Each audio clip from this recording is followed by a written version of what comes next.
Welcome Sunil ji to MentorMyBoards, where leaders thrive. You have an illustrious experience of 30 years with global leadership. And my first question to you today would be that since you have so much of experience, what kind of qualities are required for the boardroom leaders today when you compare it, with the global practices? What are their challenges? What is it that they need to really buckle up on? Yeah, thanks, Sandhya. Great question and really appreciate it. Global leadership is a topic very close to my heart. I have been in global leadership position for almost 20 years now, lived in 5 countries in the world, and have personally experienced the global leadership. Some of the topics or some of the characteristics of a global leader which I found very important and interesting and which helped me to grow in my life, I'll tell them may not be necessarily what is taught in the management books, but based on experience. One I always talk is about the cultural competence. If you want to be a successful global leader, you need to be culturally competent to adjust yourself. And of course, there's a famous saying by Peter Drucker, culture eats for strategy, culture eats strategy for breakfast and all those things. But I'm saying you need to understand the culture and the cultural nuances of each country, each geography are different. You cannot generalize what works in Europe will definitely not work in America. What works in Middle East will not work. So cultural competence is one area, and be it food habits, be it language, be it presentation, be it being straightforward in Europe if you go to Nordic countries. So I think that is one aspect which I personally think is very important if you want to be a successful global leader. Second thing which is sort of related to this, but which is totally different in a sense, that I talk of sense making. And there's a difference between common sense and sense making, obviously. And I'm referring to a term sense making from a global leadership point of view. We all say common sense is uncommon, but that's a very neutral statement. Neutral statement, yes. As a global leader, you need to have an ability to make sense of what's happening around you. How do you change yourself, be it your adaptability, be it your agility, be it your perseverance.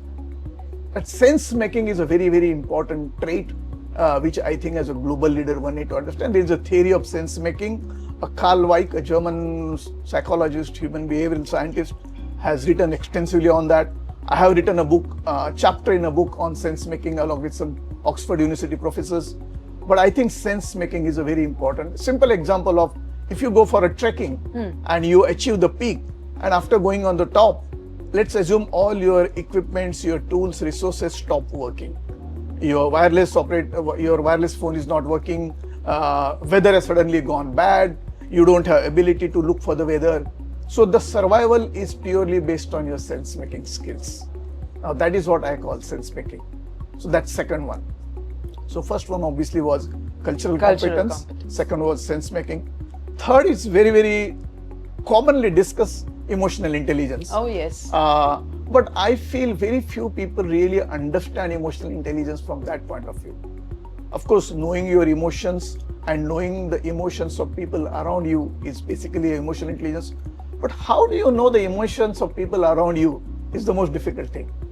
That may come by experience, that may come by talking to some experts like you maybe. But I think emotional intelligence is a one topic which is never taught anywhere in the world. Correct. So that emotional intelligence. Fourth one, which I would always speak of, is something called innovation and creativity. And when I say innovation, does not mean coming out with a R&D based product of innovation. Innovation in a process, innovation in way of doing the work, bringing in creativity.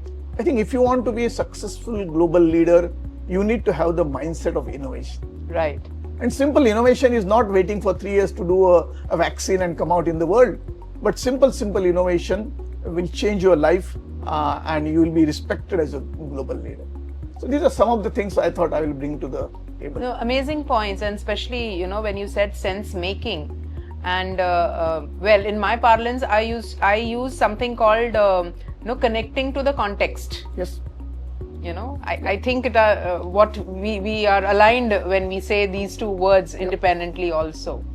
So having these 5 characteristics of global leadership that you've brought up so well, Sunil ji, I'm sure that given your exposure to global boards, you must be finding some gaps as far as the Indian boardrooms are concerned. What could be the 2 or 3 aspects, or what could be the 2 or 3 gaps that you see which Indian boards must fill to be globally competitive? Yeah, it's an interesting question, and surprisingly, I started with boards in India first, then went on global boards, and now I'm back in India, but I sit on global boards as well as Indian boards. So you're in the best position to answer this. I hope so. I think one aspect, or there are multiple aspects. One of the things which immediately comes to my mind is diversity on the boards. And when I say diversity, I'm not talking about the gender diversity. I'm not talking about the geographical diversity, but I am talking about the intellectual diversity. More often I have seen on the global boards, the intellectual diversity is much bigger, much better, much more acceptable than the Indian boards. And interestingly, the younger the age of the board, the higher the intellectual diversity. We talk reverse mentoring, right? Yes. That's sort of something.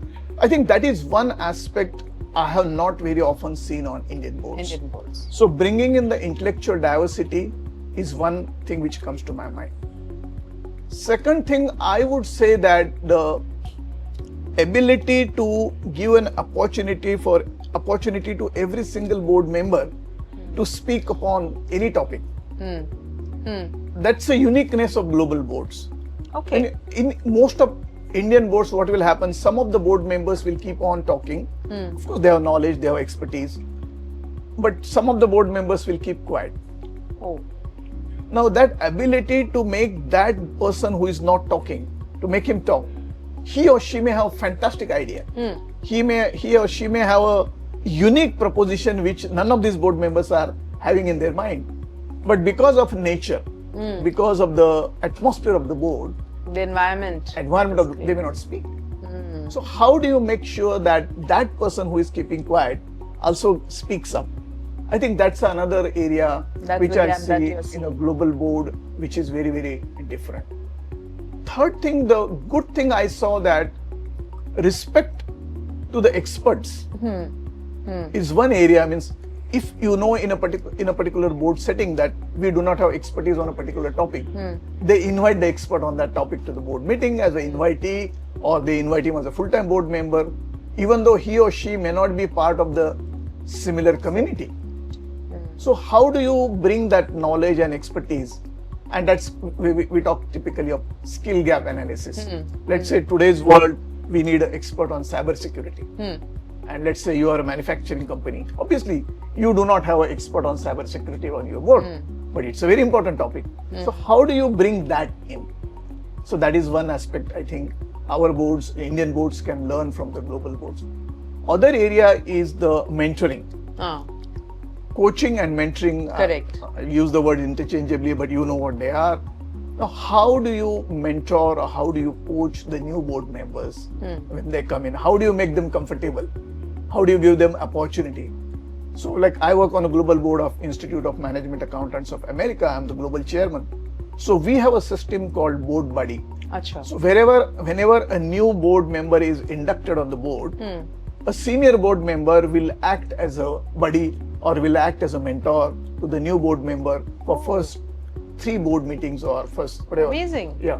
And everything required will be mentored by the senior board member. And when I say senior, means not from an age point of view, seniority of sitting on the board point of view. So he's sitting on or she's sitting on the board for, let's say, 2 years, and now you have got one new board member.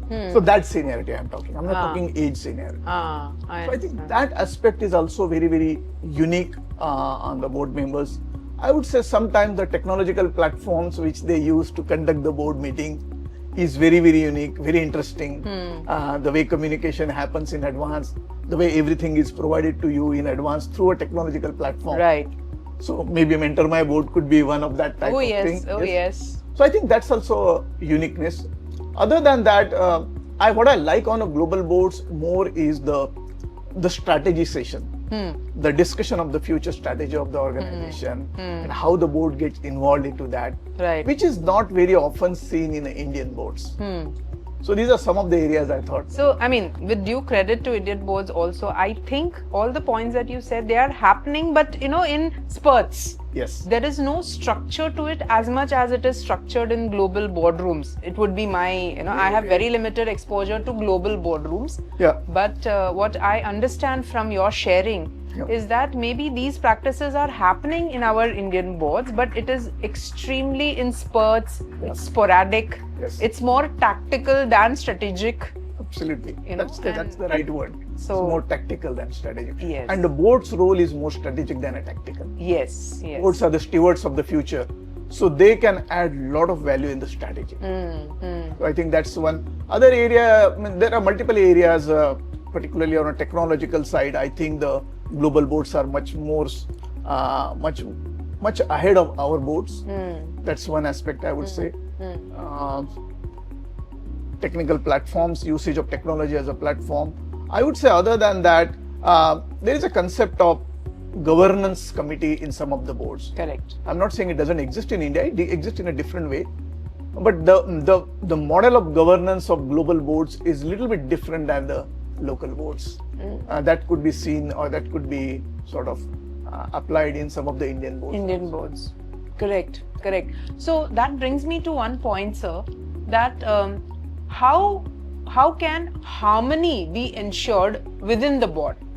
Because accountability, adherence or alignment of actions to values, vision, it is a multi-layered matrix. Yeah. So what could be some of the things which people should focus on when it comes to bringing harmony into the boardroom or among the board members? Yeah, it's an interesting question, and I like the term harmony. I go to the music, the orchestra, the role of an orchestrator and bringing in harmony. Technically, if you see a person who conducts the orchestra, he's not playing any instrument. Right. But you see an harmony there. What an observation. And Amazing. that is exactly a role of a global chair or a board chair in India or anywhere. Now, how to bring harmony, it varies from boards to boards. The type of discussion you are going to have that day in a board meeting. But I think one very important thing to bring in harmony is giving equal opportunity to all the board members to speak in or allow them to speak. That's number one. Number two, aligning the values of the board members and the organization. Right. This is when you select the board members, right? When you're selecting the new board members, you need to see that what are our value system and whether this new board member is aligned to this value system or not. Correct. You can ask the questions.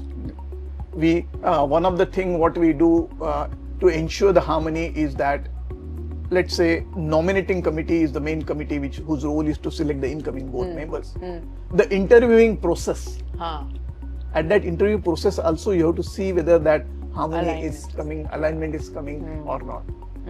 Other than that, I would also say that a lot of harmony will come through a board buddy system or a mentoring system. Other than that, giving a board training. When I say board training, like when you sit on a global board, if you're sitting on a global board, let's say of a listed company board in India, and you're sitting on a global board in, let's say, in US or Europe, the way they conduct the board meetings is different. So how do you train the people? Like when I go from India, I will carry my India baggage, right? But when you see there, that India baggage is of no use to no use. So that, for example, in some part of the world, they have Robert rules, right? In US particularly. A parliamentarian comes and sits in the boardroom so that you ensure the democratic principles are being followed. Right. So these type of things, so that a person should not feel out of the world sitting in the boardroom. What is Robert rules? Or why a parliamentarian is sitting in my board meeting? What's his role? Why is he sitting there? When you say we have a democratic board, means what? Correct. So these type of things, if you train them in advance, I think the more harmony will start happening. Another aspect of harmony which I always believed is having the equal representation gender point of view. Ah. I'm saying on a board, Yes. male-female ratio. Yes, yes. I think that also brings a lot of harmony. These are some of the aspects of harmony. Harmony is a little bit more behavioral side. It's also the responsibility of each board member, to Correct. ensure there is a harmony. And you use the word accountability, right? Right. Accountability is it's a very accountability. Like I always give this example. In US, there is a Statue of Liberty. Is there a Statue of accountability also there? But this is take it on a lighter side. Yes, yes, I I'm not getting into the debate on that topic. But I always say that if you want to ensure an accountability, every single person, including me, I must role model the accountability in myself. I must set the example. I must for set the others. example. If I'm not doing that, why do I expect someone else will become accountable? Correct. So role modeling is the responsibility of every single person. Amazing, amazing, sir. And that brings me to a point where I would like your observation about platforms like MentorMyBoard. To my understanding, I think the gap, this skill gap, is MentorMyBoard. Platforms like MentorMyBoard are actually helping bridge this gap. You know, bringing this kind of a environment, learning environment. Yep. Let's put it that way. You know, the learning environment which the platform is trying to get. So, what is your observation about it, and what more should platforms like MentorMyBoard do? Yeah, interesting question. First of all, I would say congratulations to MentorMyBoard. They are doing a great job. They are doing an excellent work. I have been associated with them for a very long time, maybe from inception, I would say. One interesting thing, or one very important thing what they are doing is they are creating experience-based knowledge. Right. See, knowledge is there. Correct. But when you sit on the board, in addition to knowledge, you need experiential knowledge. And that is what, we said explicit knowledge and implicit knowledge. So coming on these type of platforms, you get that experiential knowledge through multiple people like me coming on the board, Yes. teaching via a technology platform where you have, I have my own videos learning platform on my learning platform of MentorMyBoard, where I have spoken about the psychology of leadership decision making. Amazing. I don't talk about decision making, I talk about psychology of decision of- making. When you sit in the board, you are taking very important decisions. True. But what's the board psychology going behind that? True. So this is a unique way of giving knowledge and experience to the people who are coming here. Of course, being driven by women, two great women. Yes. There is a huge plus. I always say that, and I always believe in psychology. There is a senses, right? Women have more sixth sense. Sensory Women's perception is sensory more perception, heightened. Yeah. Intuition is heightened, and all Yes. those things. That is great. Yes. The platform has developed, or they have made good use of technology, and I have seen the development happening in last 3 to 4 years. Easy, you can walk in there, you can do what you want to do, you can choose your mentor, Right. you can choose your course which you want to take. I think it's definitely required. In India, there are not many companies which are doing what MentorMyBoard is doing. So it's definitely going to help. But basically developing and creating future boards, I would say this is a pious work. I use the word pious here very carefully because you are giving back to the society a knowledge, a platform which will help society to better the companies particularly. Amazing, amazing, sir. And my last question to you Sure. now would be that India is slowly getting its visibility, as a global leader. We are not there yet. I know the journey is still far for us. But what role can corporate governance play in accelerating that speed where we can see India as a global leader? Yeah. Interesting. And corporate governance is the most important theme of the world today, not only here. And we call boards are the stewards of the future. And I think one very good thing which has happened in India is, as far as listed companies are concerned, there is a corporate governance model, or there is a governance mechanism, I would say, through SEBI or through Companies Act or through different rules. For me, I look at governance not only in a listed company. Governance is for everybody. Right. Whether you are a small SME, you are a small and medium-sized enterprise, you are a large enterprise, you are a listed company or non-listed company. Even I would say governance is also required not only in for-profit companies, but in not-for-profit Not for organizations profit also. Correct. So I think there is a huge scope for India to add a value in the segment which is in non-listed category. How do we create a governance model there? How do we ensure that governance also exists in not-for-profit in India? I think the development, the evolution of governance is more happening towards listed company, which is more because of compliance, which is more because of stakeholder expectations. Right. But if you see that there are how many listed companies in India, right? Correct. The entire economy is driven more by SMEs and not really by listed companies. So how do you bring that corporate governance in the SMEs? And I think there, in that type of requirement or that type of platform, MentorMyBoard can do a lot of work. They are already doing, I'm not saying they are doing. But how do we create that awareness of governance even in small and medium enterprises? Even in not-for-profit, we call NGOs in our language. Right. CSR is a big thing in India. Correct. Do we see a do we see a governance in the CSR activities? That's so These important. are some of the areas I think we can do a lot. And that's where I see there is a huge difference between global organizations and Indian organization. For there, in global board, governance is for everybody. Here we started governance for listed companies first, and then it's going down and down. I mean, it's Percolating. getting deeper and deeper and percolating. So I think that's the difference. Wonderful, wonderful. Thank you so much for your time, Sunil ji. Your, as usual, pearls of wisdom when we speak to you about, so many things, all things leadership with you. And we wish that you continue your support and your nurturing for MentorMyBoard. Thank you so much. Thank you very much. Pleasure. Thank you.